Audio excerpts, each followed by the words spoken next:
So he had to move from Nigeria to UK with his family. He was just 10 years old. They had to make that move because the sister had epilepsy and they were managing it in Nigeria, but the bills here was so much.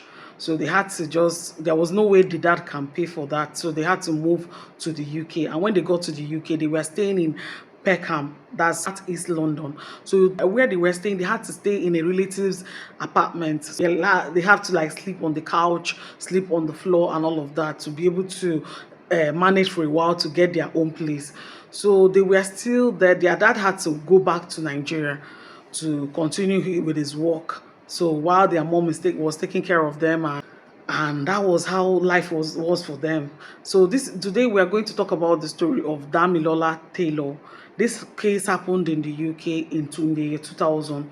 So it was the story of a young boy, a young Nigerian boy that just came to the UK and he was just murdered for no just cause. A very little boy, a boy of about 10 years old, a boy that had big dreams of what he wanted to do with his life, and the life was just cut short because of knife crime. So welcome back to my channel. My name is Linda Camara and you are on Crime Stories with Linda. And if this is the first time you are coming across the channel, please don't hesitate to click on the subscribe button and don't forget to like, share and comment. Thank you very much. So Damilola Taylor was born on 7th December 1989 into the family of the Taylors.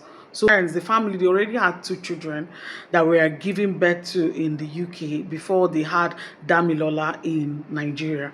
So they were a very close-knit family.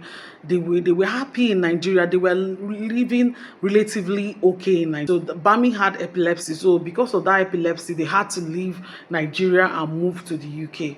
So, and that was how this happened. And in 2000, August of 2000, they moved to the UK, and life was not very easy for them in the UK because they were, like I said before, they were staying with a relative, and they were staying in a small flat with 3 children and all of that, and with the family there too. So it wasn't easy, but the mom they had to register him in a school in that Peckham, and that was where he was schooling. The brother had already entered university, so they were managing their life there. And early morning every day, Dami would leave and go to school and then come back in the afternoon, and like that. He loved the school in the UK very well. Why? Because as at the time that he was there, the UK school had computers. They had everything that he needed. He could use computer to study. He found it relatively easier to study in the UK because his dad said that he would go with them, then he would have to come back to Nigeria to continue his studies, to stay with the dad. But Dami loved UK so much. He loved the school so much. He loved everything that he was seeing there. He said his dream was to become a doctor so that he'll be able to research epilepsy and see and get a cure and make it easier for other people having epilepsy, because he has seen how devastating that illness was for the sister. So that was his dream. A very young boy of 10 that was zealous and all that. He studied so well. He studied so well that after school he will go to the library to study more. That was his thing as at that time. So he made some friends, even though that he just came to the UK. He made some friends and that would play with him during break time and all of that. Then he complained to his mommy that he had bullies, that there are bullies in school calling him different type of things, insulting his heritage, where he came from and all of that. So he would come home and he would complain to his mom that these boys, they are bullying him. Then the mom will follow him to school to complain to the teachers and all of that. So those were going on, and Dami was still trying to adjust to the situation, to adjust to schooling in the UK. And on the 27th of November 2000, Dami was just like 3 months in the UK. He was going home from the library. He went to Peckham library, and as he was going home, because his mom was at home, like timing the time that he was supposed to come home, he's not yet home. So the mom was bothered. She was worried. What is wrong? Why is Dami not coming home? So the mom had to leave the house to go and look for him. She strolled to the school, strolled to the library, and was coming home from there trying to see whether she would see him. So as she was coming home, she saw a crowd close to the estate where they were living, gathered in one. She was surprised that why would this crowd be gathered here, and she was curious. She had to ask people what happened. So they told her that they found a young boy there, injured, seriously injured, a young black boy. So in her mind, it's as if, I don't know how she felt it immediately. She says if she felt that this must be her son.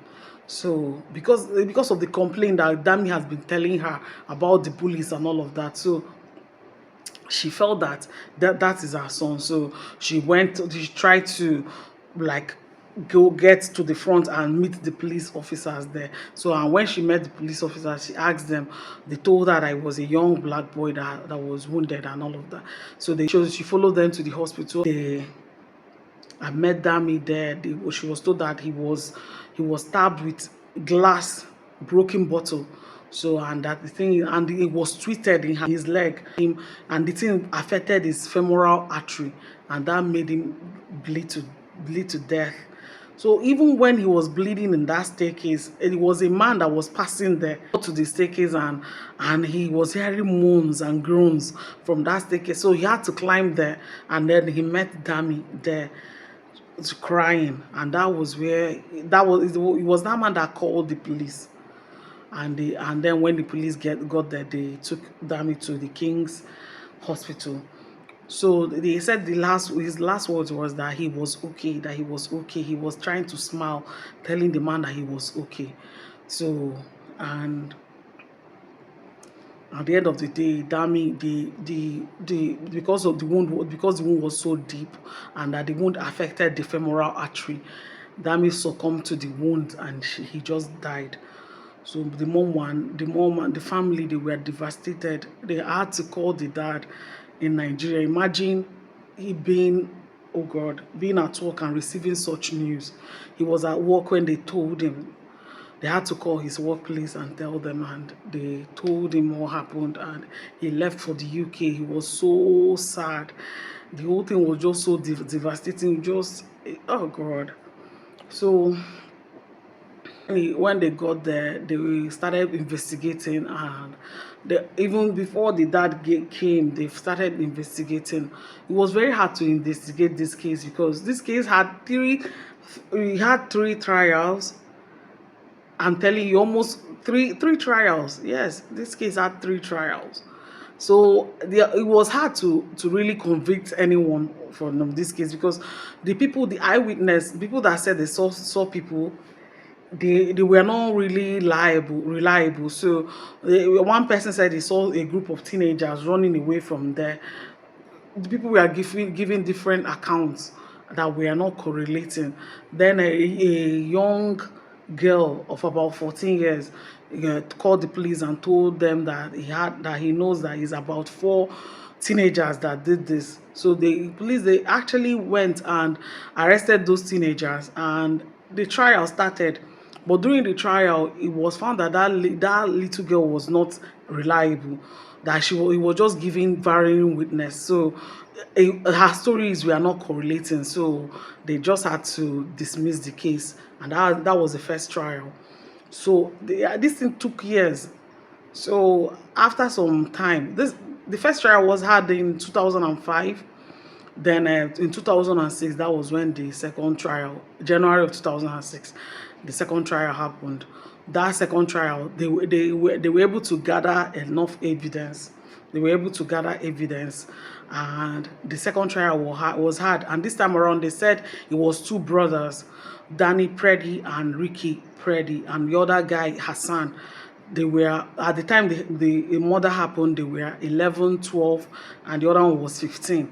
So as at the time that they were doing this trial, these children, they were now, one was 21. During the trial, they were trying to prosecute them, but there is also varying the forensic evidence were not really one of the people that did it were saying, was saying that that maybe they pushed Dami, and she fell, and he fell on the bottle, on the glass shards, and that was what where his leg was, that cut on his leg. And the other side were saying that that he was deliberately stabbed and twisted. That was why he affected his femoral artery.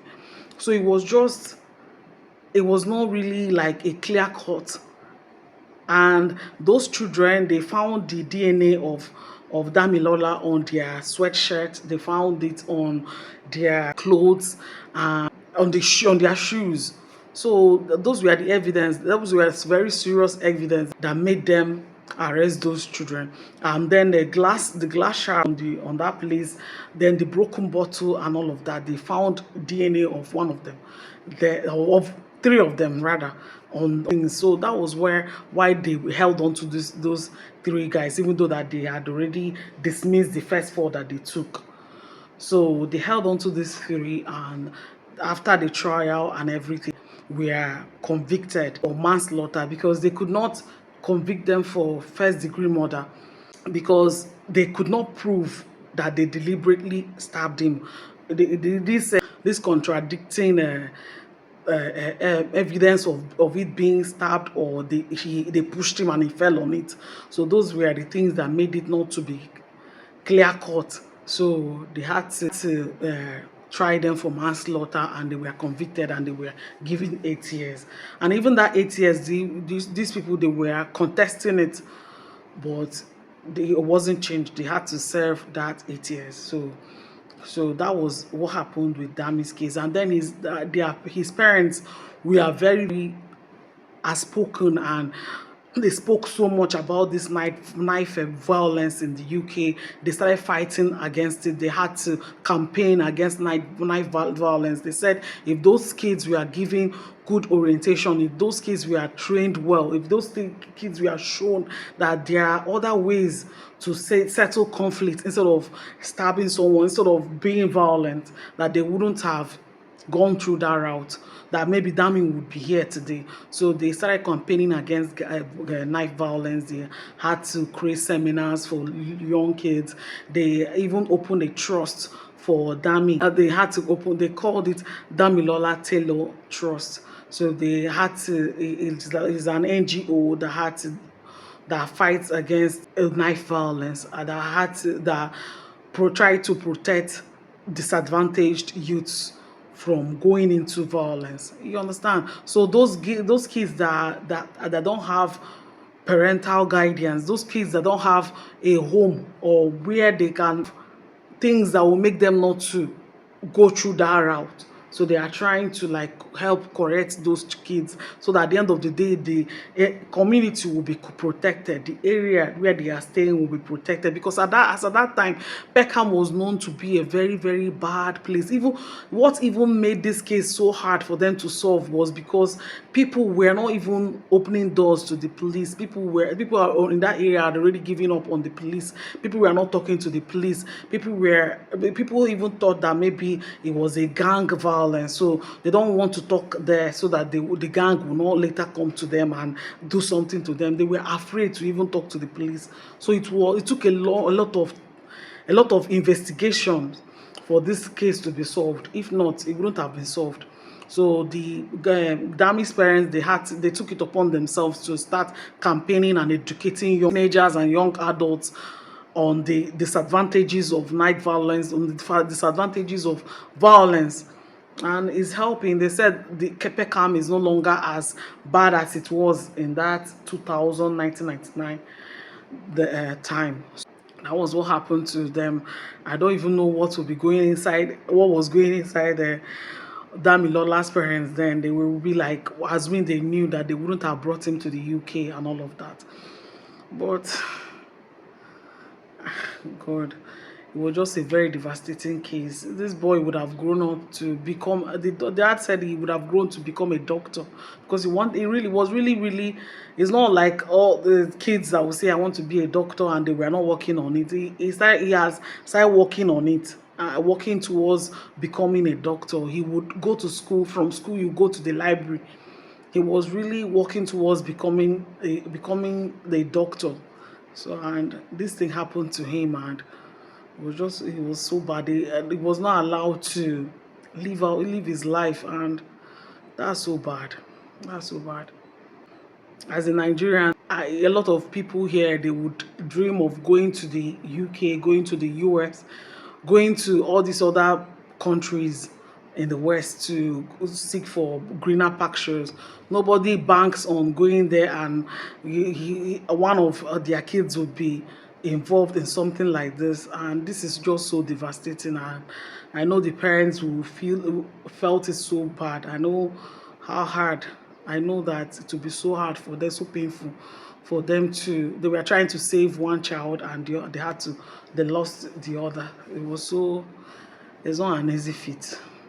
Just pray that they are comforted, and that is it.